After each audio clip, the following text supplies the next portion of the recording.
बूंदें बरसती हैं दिल को छू जाती हैं। बूंदें बरसती हैं दिल को छू जाती हैं।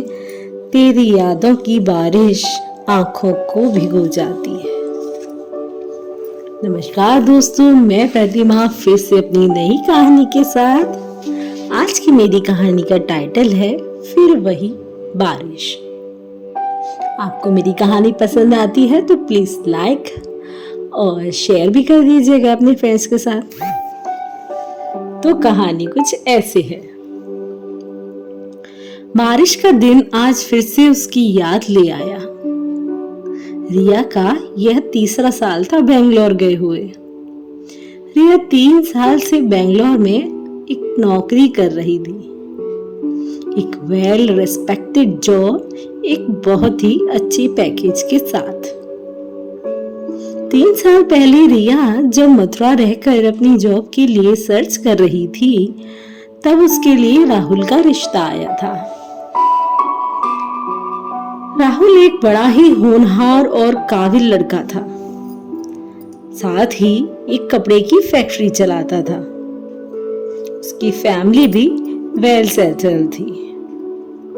उसके माता पिता बड़े ही धार्मिक प्रवृत्ति के थे। उन्हें रिया बहुत पसंद थी।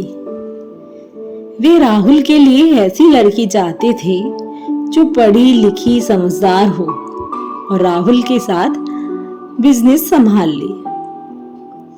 एक दिन रिया के पापा राहुल के पापा से बात कर रहे थे। तभी राहुल के पापा ने रिया के लिए बात छेड़ी और उसे देखने का मन बनाया। राहुल अपने पेरेंट्स के साथ रिया को देखने गया। राहुल भी एक गुड लुकिंग और बहुत समझदार लड़का था, साथ ही रिया भी बहुत सुंदर थी।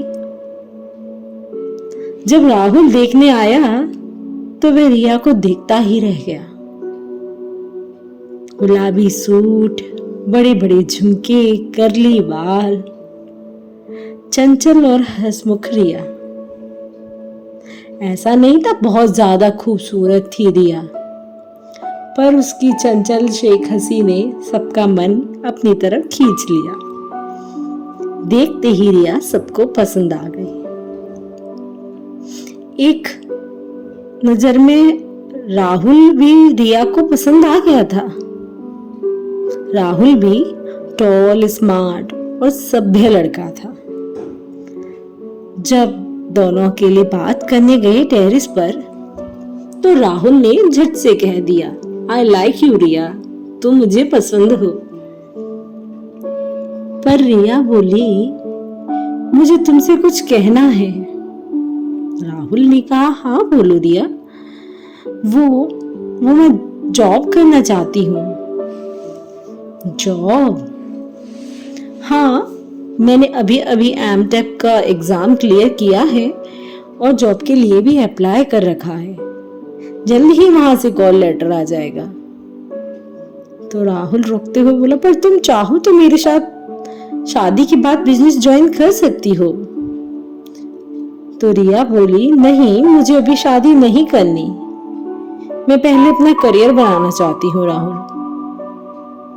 राहुल ने समझाने की कोशिश की, पर रिया अपनी बात पर अड़ी रही। राहुल रिया की तरफ देख रहा था, तभी अचानक से बारिश हुई।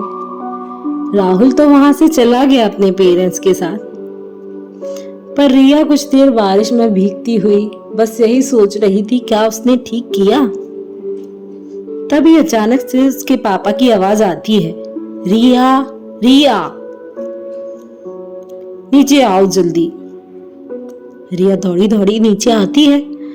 रिया के माँ पापा दोनों से बहुत नाराज थी। रिया के पापा ने कहा, अगर तुम्हें शादी नहीं करनी थी तो पहले बताती। इस तरह किसी को घर बुलाकर बेइज्जत करना अच्छी बात नहीं है। वो तो वे लोग समझदार थे जो बिना कुछ कहे चले गए, पर तुम्हारी वजह से आज मुझे बहुत नीचा देखना पड़ा है। रिया चुपचाप सुनकर अपने कमरे में चली गई। राहुल पसंद तो उसे भी आया था, पर उसे तो अपना करियर बनाना था। अगले ही दिन उसके पास बैंगलोर की कंपनी से कॉल आता है।